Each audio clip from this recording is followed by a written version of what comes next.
మీ అందమైన ప్రయాణం ప్రారంభించండి. 39 మీరు తల్లిదండ్రి అవ్వాలనే కలలను సాకారం చేయడానికి సహాయపడుతుంది. Hi, welcome to Suman TV. వేసవికాలం వచ్చేసింది. వేసవికాలంలో వచ్చింది అని అంటే బీపీ, షుగర్ ఉండే వాళ్ళకి చాలా రకాల సందేహాలు ఉంటాయి. మెయిన్లీ ఏంటంటే ఈరోజు మనం డిస్కస్ చేయబోయేది, సో బీపీ ఉండే వాళ్ళలో స్వెట్ ఎక్కువగా వచ్చేటప్పుడు బీపీ కోసం తీసుకునేటువంటి మందులు ప్రభావవంతంగా పనిచేస్తాయా లేదా అని చాలా మందికి సందేహం ఉంటుంది. సో ఈ విషయంలో ఎటువంటి కేర్ తీసుకోవాలన్న అంశాలు మాట్లాడతాం. సో మనతో పాటు ఉన్నారు general physician doctor Dilip Gude garu from Yashoda hospital, Somajiguda. Hello sir. Sir, straight point sir. So BP ఉండేటప్పుడు దానికి ఏదైతే మెడిసిన్ తీసుకుంటున్నారో, ఎస్పెషల్లీ ఈ సమ్మర్లోనే వాళ్ళకి బాగా స్వెట్ అనేది వచ్చేటప్పుడు ఆ మందులు పనిచేస్తాయా లేదని చాలా డౌట్ అనేది ఉంటుంది. సో ఈ స్వెట్కి ఆ బీపీ మెడిసిన్కి ఏమైనా అసలు సంబంధం ఉంటుందా? ఖచ్చితంగా ఉంది. బేసిక్గా డయూరిటిక్స్ అనే ఒక క్లాస్ ఆఫ్ బీపీ మెడిసిన్స్ ఉన్నాయి. డయూరిటిక్స్ ఏం చేస్తాయంటే బాడీలో ఉన్న ఎక్స్ట్రా సోడియం వాటర్ బయటికి పంపించే గుణం ఉంటుంది వీటికి.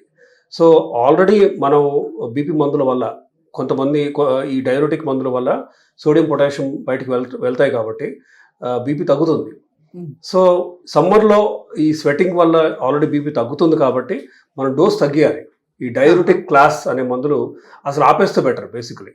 సో ఇప్పుడు ఫర్ ఎగ్జాంపుల్ హైడ్రోక్లోరోథయాజైడ్ అంటాము, దెన్ టోర్సమైడ్ అని, ఫ్యూరోసమైడ్ అని, ఇలా కొన్ని క్లాసెస్ ఆఫ్ మందులు ఉన్నాయి బీపీకి. సో ఇవి యూజువల్గా వీటి పనే బాడీలో ఉన్న ఎక్స్ట్రా ఫ్లూయిడ్ ఆర్ సోడియం బయటికి పంపించే గుణం వీటిలో ఉంటుంది. కాబట్టి సమ్మర్లో ఎస్పెషల్లీ ఇవి కనుక వాడుతుంటే వీటి డోస్ మీరు సగమన్నా చేయాలి, లేదంటే ఇవి ఆపేసి వేరే క్లాస్ ఆఫ్ మందులనే వాడాలి. బట్ యూజువల్గా సమ్మర్లో స్వెట్ అనేది ఎక్కువ ఉంటుంది కాబట్టి then people insensible water loss అంటాం, అది ఎక్కువ ఉంటుంది కాబట్టి హైడ్రేషన్ అనేది యూజువల్గా అంత సరిగ్గా తీసుకోకపోతే బీపీకి మీరు వాడే మందుల డోస్ సమ్మర్లో యూజువల్గా దాన్ని తగ్గిస్తేనే మంచిది. అఫ్కోర్స్ మీరు మీ డాక్టర్ పర్యవేక్షణలోనే చేయాలి, సూపర్విజన్లో. బీపీ మందుల డోస్ మీరు ఎంత తగ్గియాలి అనేది ఆర్ మీరు మీ ఇంట్లో ఉన్న బీపీ రీడింగ్స్ని బట్టి కూడా మారుతూ ఉంటుంది. సో ఒక్కోసారి సేమ్ మందు వాడాల్సిన అవసరం రావచ్చు. దెన్ బట్ కొంతమందిలో యూజువల్గా మేము డోస్ తగ్గిస్తూ వస్తాం సమ్మర్లో. ఎందుకంటే insensible water loss plus salt స్వెట్లో పోతున్నప్పుడు మనం యూజువల్గా డయూరిటిక్ క్లాస్ కంప్లీట్గా ఆపాలి. వేరే క్లాస్ ఆఫ్ మందుల డోస్ మాత్రం యూజువల్గా తగ్గిస్తే మంచిది. అంటే డయూరిటిక్ మందులు యూజ్ చేస్తున్నాం లేదని చాలా మందికి అంత ఐడియా కూడా ఉండకపోవచ్చు. ఏదైతే మీరు ప్రిస్క్రైబ్ చేశారో దాన్ని కంటిన్యూస్గా వాడడం అనేది కూడా జరుగుతూ ఉంటుంది, అదే తెచ్చుకుంటూ ఉంటారు. సో ఎలాంటి సిమ్టమ్స్ ఒకవేళ వాళ్ళకి తెలిస్తే ఇమీడియట్గా డాక్టర్ని అప్రోచ్ అవ్వచ్చు? అంటే యూజువల్గా డయూరిటిక్ క్లాస్ ఆఫ్ మందుల్లో హెచ్ కానీ సిటీ కానీ యాడ్ అయి ఉంటాయి. ఇప్పుడు సపోజ్ టెల్మా ఉంది, టెల్మా హెచ్ అని, లేదంటే టెల్వాస్ ఉంటే టెల్వాస్ హెచ్ అని, దెన్ సిటీ అనే హెచ్ కానీ సిటీ కానీ యాడ్ చేస్తే డయూరిటిక్ క్లాస్ ఉన్నట్టు అర్థం. అఫ్కోర్స్ చాలామంది పేషెంట్స్కి ఇది సైంటిఫిక్ భాష అర్థం కాకపోవచ్చు, but best way is to communicate, talk to your doctor. ఇది ఓకేనా, మాకు బాగా ఎక్కువ చెమట అనేది వస్తుంది అండ్ ఇంట్లో బీపీ నాకు 110/70 అంటే తగ్గుతుంది బాగా అనుకున్నప్పుడు ఇది మీరు డాక్టర్తో డిస్కస్ చేస్తే యూజువల్గా హెచ్ కానీ సిటీ కానీ ఉంటే మనం ఆపేస్తే మంచిది. యూజువల్గా మీ డాక్టర్స్ మీతో డిస్కస్ చేస్తారు. ఫర్ ఎగ్జాంపుల్ 12.5 డోస్ ఉంటే దాన్ని 6.25 చేయటం, లేదంటే 6.525 ఉన్నప్పుడు కంప్లీట్గా ఆపటం లాంటివి చేయాలి. బట్ టెంపరీగా అంటే మీరు అట్లీస్ట్ ఇఫ్ పాసిబుల్ డైలీ ఒకసారి బీపీ చెక్ చేసుకోవడం అనేది ఇంపార్టెంట్. చెక్ చేసుకొని బీపీ నార్మల్గానే తక్కువ ఉంటుంది ఆర్ ఉండాల్సిన నిర్దిష్టమైన 120/80 కంటే 110/70 అవుతుంది అనుకున్నప్పుడు మనం బీపీకి వాడే మందుల డోస్ని సగం చేయాల్సిన అవసరం అయితే ఖచ్చితంగా ఉంది. అండ్ సాల్ట్ రిస్ట్రిక్షన్ అనేది కొంచెం రిలాక్స్డ్గా ఉండొచ్చు సమ్మర్లో. అంటే నార్మల్గా బీపీ పేషెంట్స్ సాల్ట్ ఇంటేక్ బాగా తగ్గియాలి, బట్ సమ్మర్లో మరీ స్ట్రిక్ట్గా ఉండక్కర్లేదు. ఎందుకంటే స్వెట్ రూపంలో సాల్ట్ పోతుంది కాబట్టి దే షుడ్ బ్యాలెన్స్ ఇట్. అంటే మరి ఎక్కువ తీసుకోకూడదు, అలాగని కంప్లీట్గా ఆపడం కూడా మంచిది కాదు. సో వాటర్ కంటెంట్ ఎంత పర్సెంటేజ్ వాళ్ళు తీసుకోవాల్సిన నీడ్ ఉంటుంది? At the same time ORS కానీ ఎలక్ట్రోలైట్స్ ఇలాంటివి కూడా తీసుకుంటే ఏమైనా బ్యాలెన్స్ అవుతుందా?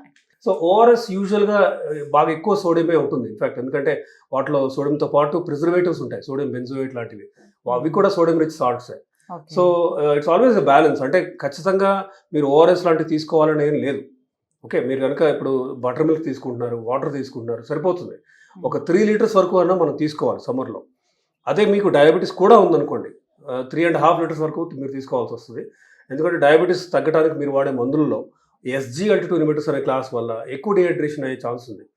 సో మీకు లేదు, డయాబెటీస్ లేదు, ఓన్లీ హైపర్టెన్సివ్ ఉన్నారు, మీ బీపీ రీడింగ్స్ 120/80 కంటే తక్కువ ఉంటున్నాయి సమ్ టైమ్స్, అలాంటప్పుడు ఖచ్చితంగా బీపీ మందు మార్చాలి. మీకున్న డయూరిటిక్ క్లాస్ కంప్లీట్గా ఆపాల్సి వస్తుంది. అండ్ ఇంకా ఆపిన తర్వాత కూడా కనుక బీపీ రీడింగ్స్ అప్పుడప్పుడు తక్కువ వస్తే మీరు హాఫ్ డోస్ వేసుకున్నా సరిపోతుంది. ఓకే. సో డైట్‌లో కూడా ఎటువంటి చేంజెస్ ఏమైనా చేసుకోవాలా స్పెషల్‌గా ఈ సమ్మర్‌లో వాళ్ళు? సో ఆయిల్ ఫుడ్ ఎంత అవాయిడ్ చేస్తే అంత మంచిది. ఈజీగా డైజెస్ట్ అయ్యే ఫుడ్ తీసుకోవడం బెటర్. అంటే ఇప్పుడు నాన్ వెజ్ ఇంటేక్ తగ్గియాలి.